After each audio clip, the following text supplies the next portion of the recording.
जाए, क्योंकि आप उन बच्चों से आपके कमेंट बॉक्स में पूछिएगा उनका दर्द, जिनका आधा नंबर से 1 नंबर से, या यूं कहें सबसे ज्यादा दर्द तो उनसे पूछिएगा जिन बच्चों का अपने डेट ऑफ बर्थ के कारण रिजल्ट छूट। नमस्कार, आप देख रहे हैं एग्जाम टूर। अभी हम उस शख्स के साथ हैं, जब जब शिक्षक भर्ती का नाम लिया जाता है इतिहास के पन्नों में सबसे ऊपर इनका नाम रहता है।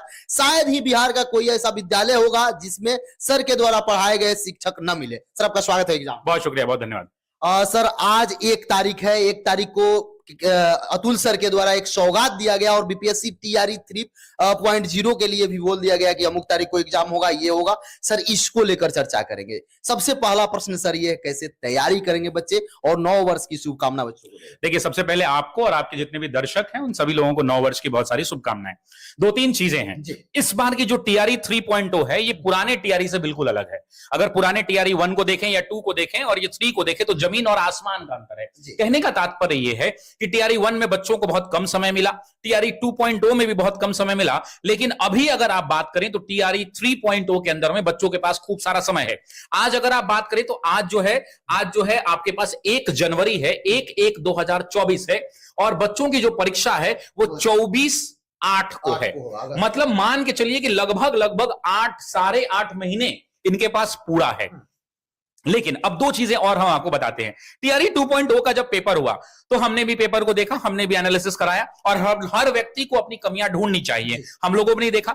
एक बात जो मेरे क्लियरली मुझे ये विजिबल दिखा वो ये दिखा कि चाहे परीक्षा 6 to 8 की रही हो, चाहे वो 9-10 की रही हो, चाहे 11-12 की रही हो, जो एनसीईआरटी का कवरेज था सर, वो एनसीईआरटी पूरा का पूरा क्लास 1 to 12 का कवर हो रहा था। जैसे ज्योग्राफी के अंदर में अगर मैं देखूं तो ज्योग्राफी में क्लास 10th की ज्योग्राफी से और क्लास 11th की जो फिजिकल ज्योग्राफी वाली किताब है, उन दोनों किताबों से 10th और 11th की किताबों से हूबहू लाइन बाय लाइन, मैं कहिए तो स्क्रीनशॉट भी आपको दे दूंगा, आप वीडियो में लगा भी सकते हैं, लाइन बाय लाइन प्रश्न आए थे। इसीलिए मैं इस बार 2 चीजें छात्रों से कहना चाहता हूं।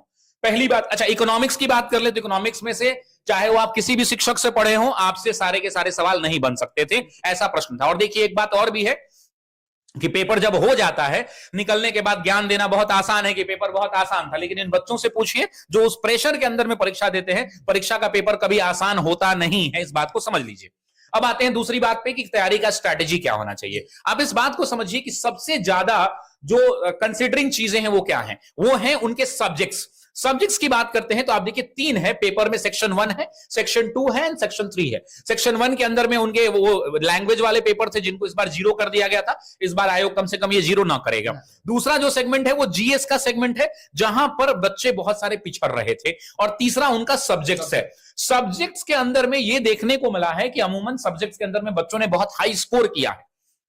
अब हाई स्कोर करने वाले कौन लोग थे? जो पहले से किसी प्राइवेट स्कूल में पढ़ाते थे, सीबीएसई एफिलिएटेड स्कूल्स में पढ़ाते थे, और ये बात या कोचिंग, ये सच है या नहीं आप ही बताइए। बिल्कुल सच है। तो अब सवाल ये उठता है कि फिर से वो लोग आएंगे तो इस बार बच्चे क्या करें? तो इस बार बच्चे बस इतना ही करें। हमने खुद की बात मैं अपनी करता हूं, क्योंकि ऑफिसर एकेडमी आप जानते ही हैं कि शिक्षक भर्ती में जब कहा जाता है तो मैं तो आपको भी कहता हूं कि आप माइक उठाइए और बिहार का कोई स्कूल घूम जाइए, वहां अगर जो शिक्षक मिलेंगे वो ऑफिसर एकेडमी के छात्र जरूर होंगे। सर, बहुत जल्द इस सर्वे को मैं कर रहा हूं, हम लोग इससे पहले आपका बिल्कुल स्वागत है, आप जाइए करिए। लेकिन मैं 2-3 चीजें इन छात्रों को बताना चाहता हूं।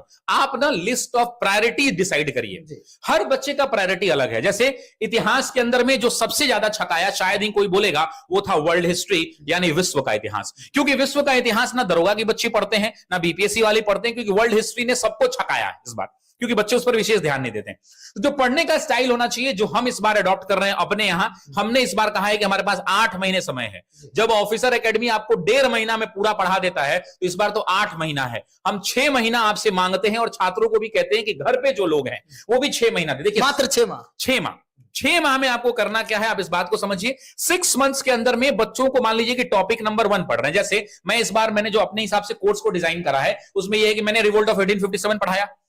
मतलब topic followed by the class 6 to 12 के एनसीईआरटी में जहां भी ये टॉपिक है वो, followed by the BPSC level MCQ questions. उसके बाद आपके पास कुछ भी नहीं बचेगा। जिस सेट को लगाना है आप लगाइए, जिन किताबों को लगाना है। दुनिया में कोई किताब खराब नहीं है और दुनिया का कोई भी शिक्षक खराब नहीं है। मैं सभी शिक्षकों का बराबर का सम्मान करता हूं, लेकिन आपको पढ़ना होगा, आपको मेहनत करना। सर, 2-4 सवाल अभ्यर्थी का है। सबसे पहले सवाल यह है कि क्या इस बार जिस तरीका से बीपीएससी टीआरई 1 और 2 समाप्त किया गया, ये टीआरई 3 दिया जाएगा?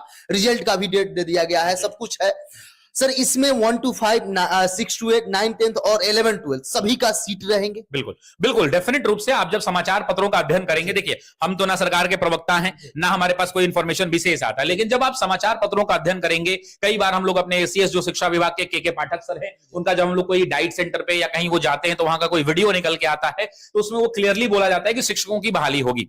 अब शिक्षकों की बहाली में 1 to 5 भी डेफिनेट आएगा, 6 to 8 भी आएगा, 9, 10 भी आएगा, 11, 12 भी आएगा। हाँ, ये दस्तूर ये हो सकता है कि चूंकि प्राइमरी सेक्शंस के अंदर में सीट्स बहुत कम हो सकती हैं, सेकेंडरी में थोड़ा और ज्यादा हो सकता है और सीनियर सेकेंडरी में और भी, तो सीटों का मूल्यांकन ना आप कर सकते हैं ना हम। लेकिन एक बात जो निकल के आई है वो हमने ये देखा है कि कई बार के पाठक सर ने कहा है कि लगभग 50,000 से ज्यादा वैकेंसियां आएंगी, तो सब लोग ऐसा मान के चल रहे हैं। अच्छा, मान लेते हैं कि 5,000 ही सीटें आएंगी, तो क्या ये छात्र नहीं पढ़ेंगे? बिल्कुल पढ़ेंगे। जिसकी जितनी कलम में ताकत होगी वो कलम से ऊपर पहुंचेगा। सर इस बार बीपीएससी टीआरई 2.0 में सप्लीमेंट्री रिजल्ट कितना लगभग आ सकता है, कब तक आ सकता है? देखिए मेरा निवेदन यह है कि सब इसकी एक कोई प्रक्रिया फिक्स कर देनी चाहिए, क्योंकि होता क्या है कि एक बार में दो जगह पे लोग परीक्षा क्वालिफाई कर जाते हैं और अंततः मान लीजिए थोड़ी देर के लिए कि आप ही 6 to 8 में पास करते हैं और आप ही 9, 10 में करते हैं, तो जरूर सी बात है कि आप 9, 10 को ज्वाइन करेंगे, क्योंकि आप हायर इन लैडर होते हैं। क्योंकि टीचर में क्या प्रमोशन होगा मुझे बताइए? आज भी आप शिक्षक होंगे और 30 साल बाद भी आप शिक्षक ही होंगे, तो वैसी परिस्थिति में कोई भी हायर इन द लैडर जाता है, तो वैसी परिस्थिति को अगर आप देखेंगे तो लोग 9, 10 को ज्वाइन कर लेते हैं और 6 to 8 खाली रह जाता है। तो मेरा यह मानना है कि शायद आयोग भी इस प्रक्रिया को अपना रहा है कि जब ज्वाइनिंग कराई जाती है, काउंसलिंग कराई जाए, तो सबसे पहले 11, 12 वालों की करा ली जाए। जिनका 2 रिजल्ट हुआ हो तो वो 11, 12 में ज्वाइन कर लेंगे, फिर 9, 10 में कर लें, फिर 6 to 8 में कर लें, और उसके बाद थोड़ा जल्दी प्रक्रिया जब पूरी हो जाती है उसके बाद जल्द से जल्द सप्लीमेंट्री रिजल्ट की बात कर दी जाए। एक अच्छी बात यह है कि सप्लीमेंट्री रिजल्ट की उम्मीद हम सबको इसलिए भी है क्योंकि टीआरई 1 के अंदर में आया है। भले उसकी संख्या पर मैं कोई बात बोलना नहीं चाहता और मैं अधिकृत भी नहीं हूं उसके लिए, लेकिन आप इन चीजों को देखिए कि सप्लीमेंट्री आया है, तो ऐसी उम्मीद हम 2 में भी लगा सकते हैं कि सप्लीमेंट्री आएगा। और हाँ, ये आयोग कौन सा है? बिहार लोक सेवा आयोग। और कहते हैं ना कि भारत में अगर आज के डेट में गिनती की जाएगी तो लोक सेवा आयोग में सबसे चर्चित अगर कोई नाम आएगा तो बिहार लोग आएगा। एक बात को समझ लीजिए, 2.5 लाख लोगों का 2.5 लाख लोगों को नौकरी दे देना किसी एक आयोग के लिए बहुत बड़ी चुनौती होती है। इस बात को आपको और हमको और इन छात्रों को भी समझना होगा। तो आयोग बहुत अच्छे से काम कर रहा है। और एक बात और आपने देखी होगी कि जितने भी छात्र आयोग को अपने ग्रीवांसेस बताते हैं, कुछ मैकेनिज्म में सुधार करने के लिए बताते हैं, वैसी परिस्थिति में आयोग उनको तुरंत ऑप्ट करता है और उसके बाद त्वरित कार्रवाई करते हुए उसको जो है अपना लिया जाता है। तो ये एक अच्छी खबर है। सर पेपर में जिस तरीका से दिया गया था कि बच्चे का जो डिमांड हो रहा था 1 कैंडिडेट 1 रिजल्ट, जो आप बता रहे थे ऊपर से अतुल सर के द्वारा, रविभूषण सर के द्वारा बताया गया कि समय इसमें लगेगा, तो ये भी हो सकता है क्योंकि अतुल सर बहुत सारा चीज एडॉप्ट करते हैं जिस तरीके से बताया, कहीं ये भी होगी बीपीएससी टीआरई 3 में इसको शामिल भी कर लिया जाए क्योंकि उसमें समय है, उसमें सब कुछ है। तो देखिए ऐसा नहीं होगा मुझे लगता है, और ईश्वर से प्रार्थना यही है कि छात्र हित में भी यही होगा कि टीआरई 2 के बच्चों को टीआरई 2 के सप्लीमेंट्री में शामिल कर लिया जाए। क्योंकि आप उन बच्चों से आपके कमेंट बॉक्स में पूछिएगा उनका दर्द, जिनका आधा नंबर से 1 नंबर से, या यूं कहें सबसे ज्यादा दर्द तो उनसे पूछिएगा जिन बच्चों का अपने डेट ऑफ बर्थ के कारण रिजल्ट छूट जाता है। तो वैसी परिस्थिति में 3 अटेम्प्ट दिया जा रहा है, इसको लेकर क्या कहेगा? अभ्यर्थी ये कंफ्यूजन में है कि क्या हम 1 to 5 में 3 अटेम्प्ट अलग देंगे, 9, 10 में 3 अटेम्प्ट देंगे, 6 to 8 में 3 अटेम्प्ट देंगे, 11, 12 में 3 अटेम्प्ट देंगे, या बीपीएससी टीआरई 1, 2, 3 में दे दिए तो हो गया? कैसे अटेम्प्ट? देखिए इस तरह के मुद्दों से मैं बहुत बचता हूं, लेकिन आज ही मैंने द ऑफिसर्स एकेडमी के चैनल पे एक वीडियो बनाया है। वीडियो इसलिए बनाया क्योंकि मैं आज तक इस तरह की बातों कभी नहीं करता हूं, लेकिन मैंने बनाया है। जब मैं बैठा हुआ था तो मुझे किसी बच्चे ने बोला कि सर ऐसी बात है, तो मैंने एक निवेदन किया है सरकार से। देखिए इस बात को समझिए कि चूंकि टीआरई 1 और टीआरई 2 में बहुत ज्यादा टाइम नहीं मिला बच्चों को, बच्चे त्वरित कार्रवाई में, बिल्कुल ठीक है, हो गया तो अच्छी बात है ना, 1,20,000 लोगों को नौकरी भी मिली। एक देखिए हर बार निगेटिव की जगह थोड़ा पॉजिटिव पक्ष भी देखा कीजिए यार, इस बात को समझिए कि कुछ पॉजिटिव चीजें भी हैं, है ना। कौन सी ऐसी सरकारें हैं मुझे बताइए जिसने 2.5 लाख लोगों को बहाल कर दिया? एक बिहार सरकार। यस, तो इस बात का थोड़ा सा तो ख्याल रखें। अब इस बात को समझिए आपकी अटेम्प्ट की जब हम बात करते हैं तो हम यूपीएससी, भारत का सबसे बड़ा एग्जाम होता है जिससे आईएएस अधिकारी बनते हैं, उसमें भी जनरल के लिए 2000 पहले 4 से बढ़ा के 6 कर दिया गया था। और वो छोड़ दीजिए, हमें किसी से तुलना नहीं करना है। बिहार लोक सेवा आयोग सीसीई की परीक्षा लेता है जिसका कैलेंडर आज भी जारी हुआ है। तो जो सिविल सर्विसेज के एग्जाम्स होते हैं उसमें भी कोई लिमिट नहीं है।